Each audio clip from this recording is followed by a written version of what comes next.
बहुत सुंदर बात है।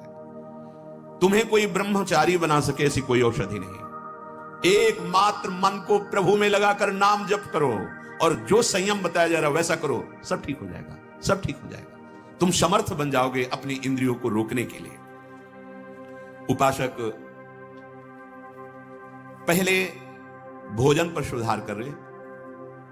भोजन और बुद्धि का परस्पर बड़ा घनिष्ठ संबंध है।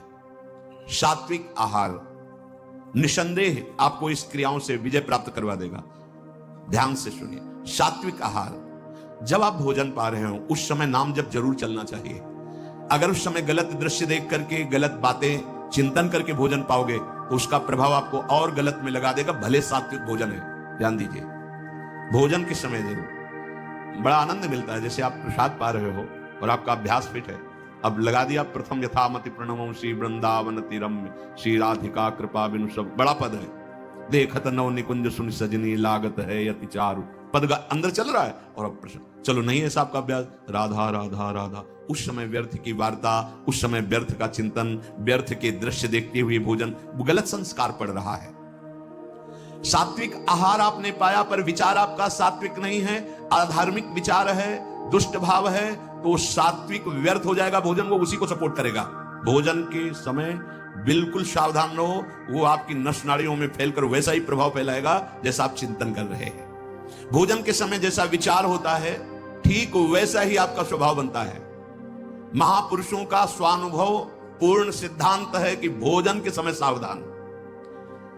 भोजन में जो रस बनता है वो नस नस में फैलता है और जिस चिंतन से चिंतित होकर पाया वैसे ही प्रभाव पड़ता है।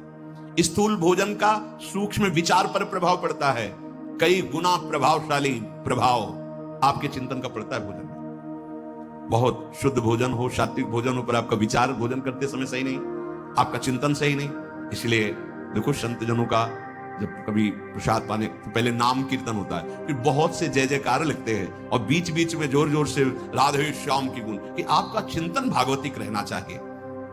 देखो ना, हमें लगता है 10 मिनट तो केवल जय जयकार ही होती है।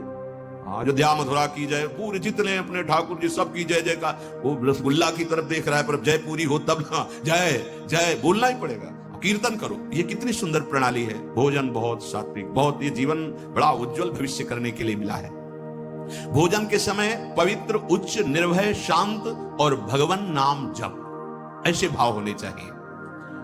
उपासक को जिसे ब्रह्मचर्य रहना है, 2 समय भोजन हल्का या 1 बार भरपेट, 24 घंटे में पर्याप्त है ब्रह्मचारी के लिए। 2 बार तो हल्का, केवल 2 ही समय भोजन करे। पहला भोजन का समय 10 बजे से लेकर 1 बजे के बीच में, दूसरा संध्या होने के बाद 8 बजे तक, इसके बाद नहीं। अगर इसके बाद आप पाते हैं तो आपकी दिनचर्या में फर्क पड़ेगा, वो आपके कई दोष प्रकट कर दे। देखो, जीवन को यदि आप मंगलमय प्रकाशशील बनाना चाहते हैं तो महापुरुषों के वचन मानने पड़ेंगे। कोई भी बिना सद आचरण किए सुख शांति को नहीं प्राप्त होता। आज हमारी सब दिनचर्या नष्ट हो गई है और हम चाहते हैं सुख शांति आनंद ऐश्वर्य वैभव, और आचरण हो रहे हैं दुख और अशांति और दरिद्रता आने वाले। और आप चाह कैसी आचरण, कैसे? भोजन 2 समय, बहुत ध्यान से, पहला 10 से 1 बजे तक, और मध्याह्न में भोजन पाने के बाद चाहे 15 मिनट ही हो आप विश्राम कीजिए, दाएं बाएं करवट सीधा ऐसे।